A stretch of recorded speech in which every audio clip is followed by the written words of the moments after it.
Halo, perkenalkan nama saya Nabila Deviana Malia dengan NPM 123411136 dari kelas Psikologi 1E. Nah, di sini saya akan sedikit menjelaskan tentang penistaan agama yang dilakukan oleh Panji Gumilang. Panji Gumilang pentolan Ponpes Al Zaitun dianggap memiliki banyak backingan.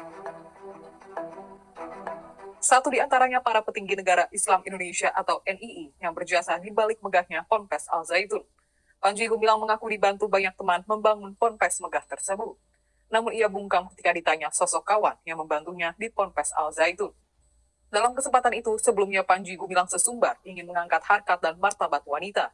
Hal itu diungkapkannya ketika membahas alasan jemaah pria dan wanita sholat dalam saf yang sama. Panji Gumilang dan Ponpes Al Zaitun kini tengah menuai kontroversi karena diduga telah melakukan penistaan agama. Baru-baru ini beredar video mengenai cara beribadah Panji Gumilang dan pengikutnya yang dianggap nyeleneh. Panji Gumilang pun membeberkan sederet alasan mengajarkan pria dan wanita sholat dalam satu saf.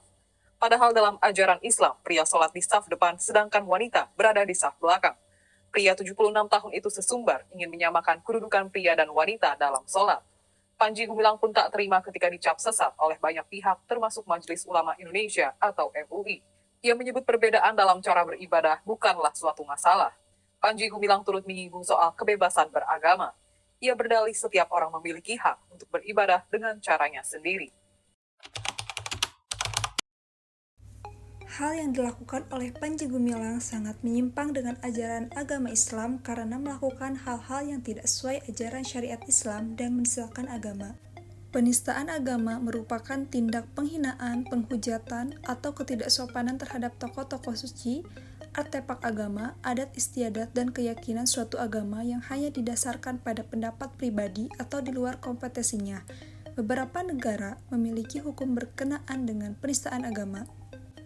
Pimpinan Pondok Pesantren Al Zaitun, Panji Gumilang, akhirnya ditetapkan polisi sebagai tersangka kasus dugaan tindak pidana penistaan agama pada Selasa malam 1 Agustus 2023. Panji Gumilang dijerat pasal berlapis dengan ancaman maksimal paling tinggi 10 tahun pidana penjara.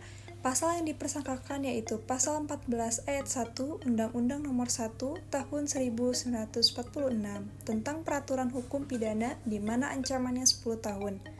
Kemudian Pasal 45A Ayat 2 Jangtok Pasal 28 Ayat 2 Undang-Undang Nomor 19 Tahun 2016 tentang perubahan dan Undang-Undang Nomor 11 Tahun 2008 tentang ITE dengan ancaman 6 tahun dan Pasal 156A KUHP dengan ancaman 5 tahun.